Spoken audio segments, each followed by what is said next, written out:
Today, we're diving into the story of how a beautiful, sprawling forest in Australia became a serial killer's personal graveyard. It's a case that absolutely terrified a nation and was only solved because of one man's harrowing memory and a single phone call from the other side of the world. So, where does this all begin? Well, it starts with a really chilling mystery. Between 1989 and 1992, 7 young backpackers, all just exploring the incredible landscapes of Australia, just disappeared, vanished. Their final destination, as it turns out, was here, the remote Belanglo State Forest, a place that was about to become infamous for the absolute worst reasons. For a while, the trail for these missing travelers went completely cold. Police had nothing, no real leads, no suspects, zero. The breakthrough didn't come from some brilliant piece of detective work, but from a totally grim, accidental discovery deep inside that very same forest. It started in September 1992. 2 runners are just out for a jog when they stumble upon a body. Awful, right? But at first, police thought it was probably an isolated incident. But then, a year later, more remains were found, and then more. With every new discovery, this horrifying realization started to sink in. This wasn't just one murder, this was a dumping ground. The crime scenes themselves, wow.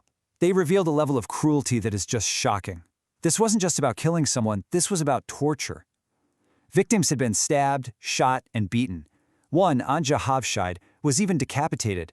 Another victim looked like they'd been used for target practice. All the evidence pointed to a predator who clearly reveled in terrorizing his victims, right up to their very last breath. So, as the police started to identify the bodies, this tragedy went from a local horror story to an international incident. So who were these young people? I mean, they weren't just names in a case file, they were adventurers from all around the world, drawn to Australia for the trip of a lifetime, a trip that ended in the most horrific way you can imagine. You can see they came from Australia, Germany, and Britain, all disappearing over a 3-year window. And on the surface, they didn't really have a lot in common, except for their youth, a love for adventure, and one fatal vulnerability. They were all hitchhikers. All of them were relying on the kindness of strangers to get around on Australia's long, lonely highways. Okay, so you have 7 bodies, and an entire nation is gripped by fear. You could just imagine the immense pressure on the police. They were basically hunting a phantom, and it meant launching one of the biggest and most complicated police investigations in the history of Australia. Their response was to create Task Force Air. And look, this wasn't just a couple of detectives. This was a massive unit, full of analysts and investigators, just sifting through thousands and thousands of pieces of information. Missing persons reports, witness statements, you name it. They were desperately trying to connect the dots on a killer who seemed to leave no clues behind. And that was the huge problem, right? The investigation was just drowning in data, but absolutely starved of a solid lead. So how do you find one person in a country of millions? Well, the incredible answer is that the key to cracking the entire case, it was already sitting in a police file totally forgotten about for years. And this is the breakthrough. A young British backpacker, a guy named Paul Onions, he calls the task force hotline from all the way over in the UK. He tells them about this absolutely terrifying thing that happened to him back in 1990. He'd accepted a ride from a man who called himself Bill. But near Belanglo Forest, the guy pulls out a gun and ropes. Onions somehow managed to escape, literally running for his life while the man shot at him. He reported it right away, of course, but the report just got filed away. Now, it was the key to everything. Paul Onions' report gave the police their very first real suspect, this man who called himself Bill. They started digging into the information he'd given them, and it led them to a road worker, a man with a violent past who was hiding in plain sight. His real name was Ivan Milat. You know, to his neighbors and coworkers, Ivan Milat was just a regular guy, a road worker, lived in the suburbs, part of a big family. But underneath that completely ordinary surface was a really dark history of theft and assault.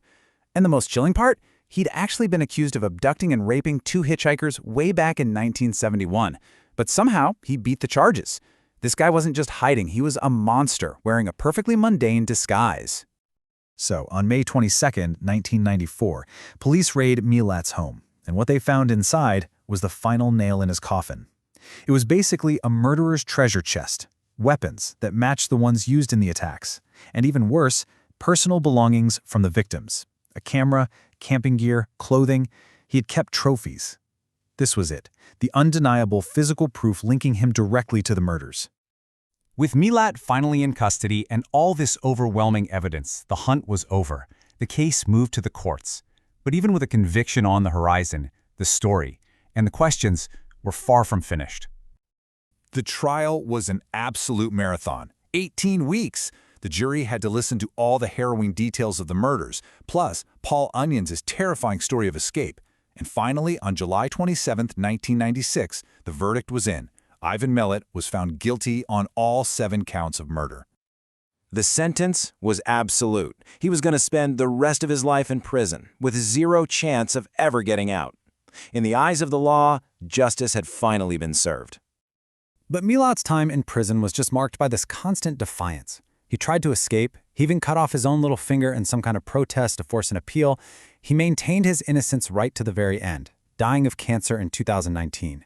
He took all of his secrets to the grave, never, ever confessing or showing a single shred of remorse. And that leaves us with this one last really haunting question. Okay, Milat was convicted of 7 murders, but police have always suspected he's responsible for way more unsolved disappearances all over the country. So we know about the 7 victims in Belanglo. But the truly terrifying thought is that no one really knows how many others there might have been. The full scale of his evil, it might never be truly understood.